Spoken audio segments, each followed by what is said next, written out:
సిలువలో మొదటి మాట కంప్లీట్ అయిన తర్వాత ఆయన ప్రశస్తమైన మాటలో రెండవ మాట చూడండి. లూకాసు వార్త 23వ అధ్యాయము 43వ వచనం. లూకాసు వార్త 23వ అధ్యాయము 43వ వచనం. నేడు నీవు నాతో కూడా పరదేశంలో ఉండు. నేడు నీవు నాతో కూడా పరదేశంలో ఉండు. ఎవరితో ఎవరన్నారండి?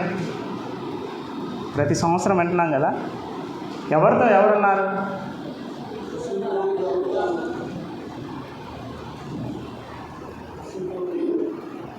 ఆ మాట మనకి అన్వయించుకోరా? దేవుడు సూటిగా మాట్లాడుతున్నాడు ఈరోజు. నేను నీతో కూడా పరదేశంలో మనందరం ఉండాలి. దొంగ ఎక్కడైతే ప్రవేశించాడో, బందిపోటు దొంగ, ఆ పరలోకాన్ని చూసే భాగ్యం దేవుడు మనకు అందరికీ అనుగ్రహించాలని నేను కోరుకుంటున్నాను. హల్లెలూయా. సింపుల్గా చాలామంది అనుకుంటారు, బందిపోటు దొంగలు దేవుడు సునాయాసంగా పట్టుకెళ్ళిపోయినాయి. కానీ ఇక్కడ అయ్యే కార్యాలు బైబిల్లో చదువుతుంటే, పరిశుద్ధ లేఖనాల్లో ఒకసారి చూడండి. మత్తయి సువార్త 27వ అధ్యాయము 44వ వచనం. మత్తయి సువార్త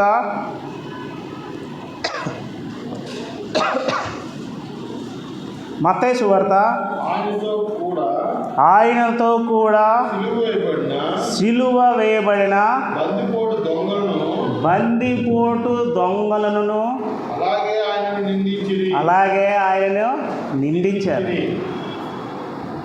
అక్కడ ఒకరన్నా ఉన్నదా, ఇద్దరన్నా ఉందండి? ఇద్దరు నిందించారు.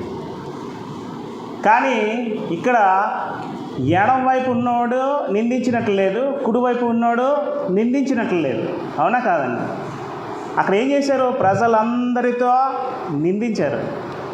ఎందుకు ఆ నింద ఎందుకు వచ్చింది?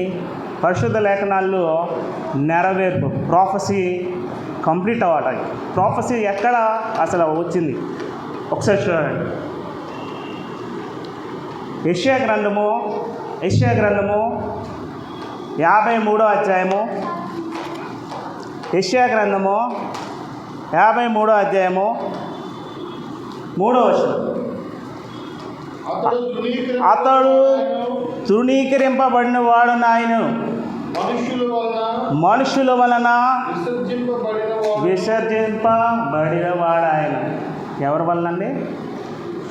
మనుషుల వలన. మనం కూడా విసర్జించాము, మనం కూడా తోలనాడా? అవునా కాదండి? ఎందుకంటే దేవుడు కార్యం చేస్తే మంచోడు, కార్యం చేయకపోతే చెడ్డోడు అనే ఆలోచన మనలో ఉంది. ఆ ఆలోచన దినాన్ని తీసివేయాలి. ఆయన ఎప్పుడూ మంచిదే చేయాలని అట్లా ఆశపడుతున్నాడు. అయితే ఇక్కడ దొంగల్ని మీకు మాదిరికరంగా, బందిపోటు దొంగలంటే వారు చేసే పని ఏంటో ఒకసారి పాత పురాణాల్లో ఒకసారి, అంటే పాత స్టోరీలు చదువుతున్నప్పుడు నేను ఒకసారి చదివాను. బందిపోటులు ఎవరైనా గుంపులుగా ప్రయాణం చేస్తారు కదండి, విలేజ్లో, అంటే ఒక ప్రదేశం నుంచి ఒక ప్రదేశానికి ప్రయాణం చేస్తున్నప్పుడు వారి మీద పడి వారిలో ఉన్న సమస్తాన్ని, భోజనం తెచ్చుకున్న భోజనాన్ని కూడా ఖాళీ చేస్తారు. అవసరమైతే అడ్డుపడిన వాళ్ళని నరహంతకులు. బందిపోటు అంటే నరహంతకులు మధ్యన యేసు ప్రభువుని అటు ఇటు ఉంచారండి. ఎడం వైపు ఒకరిని, కుడివైపు ఒకరిని వేలాడదీశారు. ఎందుకంటే ఆయన కూడా బందిపోటుగా ముద్రించాలని రోమన్ చక్రవర్తులు అలాంటి ప్రయత్నం చేశారు. కానీ దేవుడు ఆ ప్రయత్నాలన్నింటినీ బెడిసికొట్టి అక్కడ ఒక సూపర్మైన కార్యం చేశారండి. ఏంటంటే ఒకసారి చూడండి, ఆయన ప్రాఫెసీ ఎలా నెరవేరుతుందో. కీర్తనల గ్రంథము 22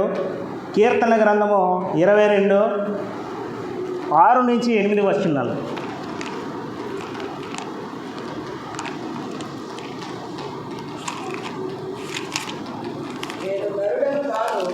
నేను నరుడను కాను, నేను పురుగును,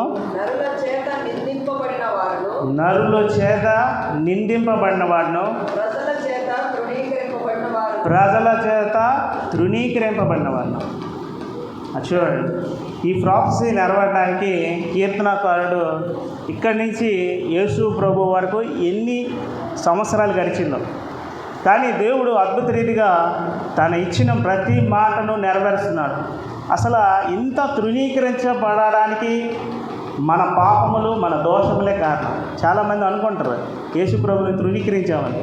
అవమానపరచాలని రోమన్ చక్రవర్తులు ఆ ఇద్దరు దొంగల్ని మధ్యన వేసి యేసు ప్రభుని సిలువ వేశారు. కానీ దేవుడు ఆయన సర్వశక్తుని మంత్రి కనుక, ఆయన ఉద్దేశాలను నెరవేర్చాలి కనుక, ఆయన ఉపదేశించిన ప్రతి మాట, ముందు నెరవేర్చవలసిన మాట నెరవేరబడాలి కనుక ప్రతి మాటను నెరవేర్చుకుంటూ వస్తున్నాడు. ఎవరి మాటలవి? ఆయన ఇచ్చిన మాటలే ఆయన నెరవేరుస్తున్నాడు ఇప్పుడు.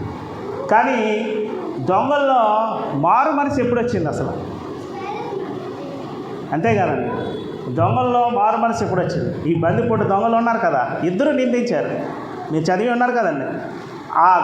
మీరు మత్తయి సువార్త చదవండి, లూకా సువార్తలో కూడా ముందు నిందించిన తర్వాతే ఈ మాటలు వస్తాయి. తర్వాత యోహాను సువార్తలో కూడా ఓన్లీ నిందించిన వరకే మాటలు రాసి ఉంటాయి. కానీ దేవుడు వారి గుణగణాలని పరిశీలిస్తున్నాడు. ఒకసారి వారి గుణం ఏంటో, వారిద్దరి మధ్యన తేడాలు ఒకసారి చూద్దాం. మొట్టమొదటిగా ఎడమ వైపు ఉన్న వ్యక్తి యొక్క స్వభావం, బందిపోటు యొక్క దొంగ స్వభావం చూడండి. లూకా సువార్త 23వ అధ్యాయము, లూకా సువార్త 23వ అధ్యాయము 39వ వచనం ఒకసారి చూడండి. ఫస్ట్ మాట, నీవు క్రీస్తువు కాదా, నీవు క్రీస్తువు కాదా. ఏమంటున్నారండి? క్రీస్తు అంటే అర్థం ఏంటి? అభిషక్తుడు. అంటే నువ్వు అభిషక్తుడు కాదా అని అడుగుతున్నాడు. ఏ స్వరంతో అంటున్నాడు? మానవ స్వభావంతో అంటున్నాడు. అభిషక్తుడు అయితే ఏం చేస్తారు? మాయలు మరాఠలు చేసి వాళ్ళు ఏం చేస్తారు? విడిపిస్తారు. అవునా కాదా? అవునా కాదండి? కుడివైపు ఉన్న దొంగ మధ్య అవగాహన ఏంటో చూడండి. ఆడు అవగాహన ఈ లోక సంబంధమైన అవగాహన. అంటే నన్ను మళ్ళీ దించేస్తే నేను మళ్ళీ దొంగతనాలు చేసుకోవచ్చు, మళ్ళీ దోపిడీలు చేసుకోవచ్చు అనే స్వభావం కలిగిన వ్యక్తి ఎవరు? ఎడం వైపు ఉన్న దొంగ యొక్క స్వభావం, ఎడం వైపు ఉన్న బందిపోటు దొంగ యొక్క స్వభావం. రెండో మాట ఆడుతున్నాడు అతనే. అదే వచనంలో కిందికి వెళ్తే, నిన్ను నీవు రక్షించుకొనుము. ఏమంటున్నాడు? నిన్ను నువ్వు రక్షించుకొని మమ్మల్ని కూడా, అది మూడో మాట అన్నమాట, రక్షించుము. ఆ స్వభావం ఎలా ఉంది? నిన్ను నువ్వు రక్షించుకో, తర్వాత మమ్మల్ని రక్షించు. వాడు ఈ లోక సంబంధమైన రక్షణ కొరకు మాట్లాడుతున్నాడు. అంటే మళ్ళీ నేను ఈ సిలువ నుంచి దిగిపోతే హాయిగా దొంగతనాలు, దోపిడీలు, మళ్ళీ పాత స్వభావం, పాత ఇవన్నీ మాట్లాడాలంటే మాట్లాడే వ్యక్తి ఏం చేస్తాడు? మొట్టమొదటిగా సంభాషణ చేసే వ్యక్తులు ఎలా ఉంటారు? వాళ్ళ పొజిషన్ ఏరియా ఎలా ఉంటుంది? మన ముఖం చూసుకోవాలి. అవునా కాదా? యాక్చువల్గా నేను మధ్యలో ఉన్నాను అనుకోండి, ఇటో దొంగ ఉన్నారు. ఇప్పుడు నేను మాట్లాడాలంటే ఆయన వైపు తిరిగి చూడాలి కదా. అవునా కాదండి? యేసు ప్రభు ఆయన దగ్గర తిరిగి చూస్తే ఆయన మాట్లాడతాడు. అవునా కాదా? నువ్వు ముఖం చాటేస్తే మాట్లాడడానికి అవకాశం ఉండదు, కానీ వినగల ఇది ఉంటుంది. కానీ యేసు ప్రభు ఆయన వైపు చూసినప్పటికీ వాళ్ళలో ఏ మార్పు లేదు, హృదయ పరివర్తన లేదు. ఏ మార్పు లేదండి? హృదయ పరివర్తన లేదు. నేను పశ్చాత్తాపం అనే హృదయం లేదండి. వాడు ఎప్పుడు ఏ ఆలోచనతో ఉన్నాడు? ఇంకా దోపిడీలు, దొంగతనాలు చేయాలనే ఆలోచనతో ఉన్నాడు. వాడి ఆలోచన దేవుడు గ్రహించాడు. గ్రహించి మౌనంగానే ఉన్నారు. నెక్స్ట్ చూడండి, కుడివైపు ఉన్న దొంగ మాటలు ఒకసారి చూద్దాం. లూకా సువార్త 23వ అధ్యాయము 40వ వచనం.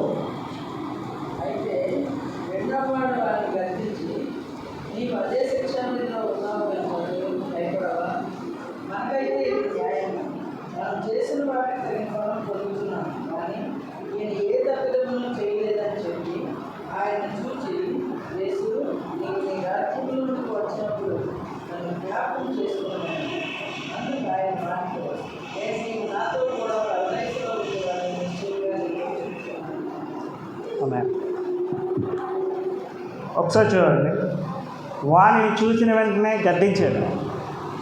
గద్దింపు దేనికి చూసినా తెలుసా అండి? గద్దింపు ఎప్పుడు వస్తుంది? హాయ్ కామ్గా ఉండండి. ఎప్పుడు వస్తుంది? తప్పు గ్రహించినప్పుడు. నీ తప్పు ఉందనుకోండి, నువ్వు అవతలోడు గద్దించలేవు. తప్పు ఎప్పుడైతే మనం గ్రహించామో, నాలో పాపం ఉందని ఎప్పుడైతే గ్రహించామో, పక్కన ఉండండి అదే తావులో వెళ్ళకూడదు. సపోజ్ మీ ఎదురుగా వెళ్తున్నారమ్మా, పెద్ద గుంట ఉంది, నువ్వు చూసావు, ఎదురోడు చూడలేదు, వాడు ఏమంటా? ఆగు అంటావు, లేకపోతే గట్టి కేకేస్తావు పడిపోకుండా. అవునా కాదా? వాడికి కూడా అదే గద్దెంపు ఇచ్చాడు దేవుడు. ఎందుకు గద్దెంపు? ఆ దొంగ ద్వారా వేరే దొంగ గద్దెంపు ఎప్పుడైతే వచ్చిందో, ఈ మనిషికి దేవునికి మధ్య సంభాషణ ఏ విధంగా జరుగుతుందో చూడండి. నీవు అదే శిక్షలో ఉన్నావు కదా, దేవునికి భయపడవా? మరి ఇంతకుముందు వీళ్ళిద్దరు భయపడ్డారా? ముందు వాక్యాలు చదివాం కదండి, మత్తయి సువార్తలో 44 చదివాను, 27-44 చదివాను కదండి. అక్కడ ఇద్దరు ఎగతాళి చేశారు. ఏం చేశారు? వీళ్ళతో కాపు వాళ్ళు అపహాసించారు. దేవుడు నువ్వు ఎలాంటోడు అలాంటోడు అని తిట్టారు, తోలనాడారు. కానీ ఇక్కడికి వచ్చేసరికి కుడివైపున బందిపోటు దొంగ వాళ్ళలో స్వభావంలో మార్పు, హృదయంలో మార్పు వచ్చింది. ఎప్పుడైతే పశ్చాత్తాప హృదయం వచ్చిందో వాళ్ళు ఏం కలుగుతుంది? దేవుని భయం కలిగింది. ఏం కలిగింది? ఎప్పుడు పశ్చాత్తాపడ్డామో మనలో దేవుని భయం వస్తుంది. పశ్చాత్తాపడకపోతే దేవుని భయం ఎప్పుడు మన హృదయంలో ఉండదు. అది గుర్తుంచుకోండి. పశ్చాత్తాపం లేకపోతే మీ హృదయం ఎప్పుడు దేవునికి భయపడదు. ఇది మంచి, ఇది చెడు అని చెప్పేది నీ హృదయం. చాలామంది అనుకుంటారు, నేను సినిమాలు చూసేవచ్చు, ఇది చూసేవచ్చు అనుకుంటారు. కానీ దేవుడు నేను చూస్తున్నాననే భయం నీలో ఉంటే ఈ లోక సంబంధమైన ఆలోచనలు నీలో రావు. ఆ భయాన్ని ఎవరిలో ఉంది? ఇప్పుడు కుడివైపు ఉన్న బందిపోటు దొంగలో ఉంది. వాడితో ఏం మాట్లాడుతున్నాడు? ఇదైతే మనకి న్యాయమే, అవునా కాదు? అంటే వాడు శిక్షను అనుభవించడానికి సిద్ధంగా ఉన్నాడు. ఎవరు? కుడివైపు దొంగ శిక్షను అనుభవించడానికి. కానీ ఈ భూ సంబంధమైన అక్రమంగా యేసు ప్రభువుకి శిక్ష విధించిన వాళ్ళు ఆయన ఏమాత్రము ఆయన పట్ల జాలే చూపించారు. ఎందుకంటే ఒక్క క్షణంలోని ఈ మార్పు ఎలా వచ్చింది దొంగలో? ఎప్పుడైనా గమనించారా? మార్పు ఎలా వచ్చింది? అసలు వినడం వల్ల విశ్వాసం వస్తుంది. ఏం విన్నాడు అతను? ఏం విన్నాడు అంటే యేసు ప్రభు గురించి ఎక్కడో వినుంటాడు, కానీ ప్రత్యక్షంగా చూసేటప్పుడు తనలో హృదయ పరివర్తన కలిగింది. అందుకే రక్షణ ఊరికే రాదు. రక్షణ అనేది ఒక వరం. మీకు తెలుసో లేదు? అక్కడ చాలామంది అనుకుంటారు బాప్తిసం తీసుకుంటా వాళ్ళకి రక్షణ ఎలాగ వచ్చిందని. రక్షణకి బాప్తిసానికి తేడా ఉందండి. నువ్వు ప్రభువును నీ నోటితో అంగీకరించినప్పుడు నువ్వు బాప్తిసం పొందుకుంటావు. కానీ రక్షణ వాడి జీవితంలో నూతనమైన వెలుగునిస్తుంది. రక్షణ, ఆ రక్షణ గురించి ఒకసారి చూద్దాం. ఎఫెసీ గ్రంథము 2వ అధ్యాయము 8-9. ఎఫెసీ 2వ అధ్యాయము 8-9. మీరు విశ్వాసము ద్వారా కృప చేతనే రక్షించబడి ఉన్నారు. ఇది మీ వలన కలిగినది కాదు, దేవుని వరమే. హల్లెలూయా! ఎవరి వరం అండి ఇది? మీ అందరి రక్షణ ఎవరి వరము? ఎవరి వరము? అక్కడ బందిపోటుకి ఇచ్చాడు ఆ వరం, మళ్ళీ మనకిచ్చాడు వరం. ఏది? మన నీతి, మన యథార్థత, మన గొప్పతనము, మన స్వనీతి, ఇదేవి కావు. ఇవేవి రావు మీకు. ఆయన ఇచ్చాడు. ఏంటి ఆ వరం? ఆయన కృప ద్వారా. ఏ ద్వారా? కృప ద్వారా. చాలామంది అనుకుంటారు, ప్రభా నేను రక్షణ ఇచ్చావు ప్రభా. ఆయన వరం ఇచ్చాడండి. ఆ వరాన్ని కాపాడుకోవాలి. బందిపోటు దొంగ ఆ వరాన్ని కాపాడుకున్నాడు కాబట్టే పరలోకంలో ఆయనతో పాటు అడుగుపెట్టే పరలోకంలో ఏమేమి ఉంటాయండి? ఇప్పుడు పరలోకంకి వెళ్ళామండి, ఏముంటాయి? మొట్టమొదటిగా పరలోకంలో నిత్య జీవం ఉంటుందండి. ఏముంటుంది? శాశ్వతమైన జీవం ఉంది అక్కడ. నెక్స్ట్ చూడండి, యోహాను సువార్త 3:16. యోహాను సువార్త 3:16. దేవుడు ఈ లోకం దేవుడు లోకమును ఎంతో ప్రేమించాడు కాగా ఆయన తన అద్వితీయ కుమారుగా పుట్టిన వారి యందు విశ్వాసముంచు ప్రతివాడు నశింపక నిత్య జీవం పొందినట్లు ఆయనను అనుగ్రహించాడు. ఏంటంటే ఇచ్చారు? నిత్య జీవం పొందినట్లు. ఎవరిలో విశ్వాసం ఉంచాలి? యేసుక్రీస్తునంత విశ్వాసం. ఇక్కడ ఎవరు పందిపూట దాకా ఎవరిలో విశ్వాసం ఉంచారు? యేసు ప్రభువులో విశ్వాసం ఉంచారు కాబట్టి పరలోక రాజ్యాలు వచ్చారు. అదేలో 3:36 చూడండి, యోహాను సువార్త 3:36.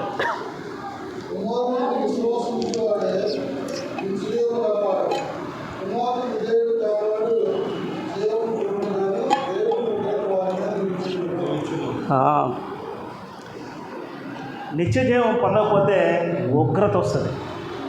దాన్ని తప్పించుకోవాలి ఎవరు లేరు. ఉగ్రత నుంచి నువ్వు నేను తప్పించుకోవాలంటే ఏముండాలి? ఈరోజు సిలువలో పడుతున్న మాటలు నా గురించేనండి. ఈ రెండో మాటతో దేవుడు మాట్లాడుతున్నాడు. ఉగ్రత నుంచి తప్పించుకునే సమయం వచ్చింది. నువ్వు రక్షణలో ఉంటే, నీ విశ్వాసాన్ని అంతం వరకు కాపాడుకుంటే దేవుడు నిన్ను ఆ ఉగ్రత నుంచి తప్పిస్తాడు. చాలామంది ఇంకా ఉగ్రత అంటే ఏంటో అనుకుంటున్నారు. రానున్న రోజుల్లో భయంకరమైన సమయం కనుక దాని నుంచి తప్పించుకోవాలని దేవుడు మళ్ళా మనతో మాట్లాడుతున్నాడు. ఈ రెండో మాట చూడడానికి మీకు అందరికీ గుండెగా టచ్ అయ్యలేవో కానీ నేను మాట్లాడుతున్నప్పుడు దేవుడు, పరిశుద్ధాత్మ దేవుడు నాతో మాట్లాడాడు రాత్రికాల సమయం. ఎందుకంటే విశ్వాసం లేకుండా రక్షణలోకి రారు. విశ్వాసం అన్నిటికీ మూలం. ఆ విశ్వాసాన్ని ఎన్నోసార్లు మనం కోల్పోయాం. ఎందుకంటే క్రియ జరిగితే మన విశ్వాసం నిలబడుతుందేమో అనుకున్నారు. క్రియ జరగనప్పుడు కూడా విశ్వాసం నిలబడుతుంది. అది జ్ఞాపకం చేసుకోవాలి. ఎందుకంటే ఈ లోకంలో ఆయన తీసుకొచ్చింది ఆయన మాట ద్వారా ఈ విశ్వాసాన్ని మనం రుజువుపరచడానికి.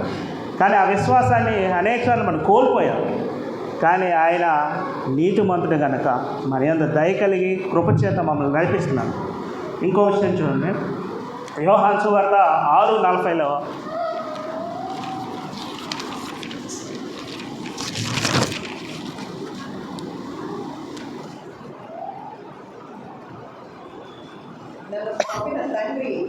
నన్ను పంపిన తండ్రి వాడిని ఆకర్షిస్తే కానీ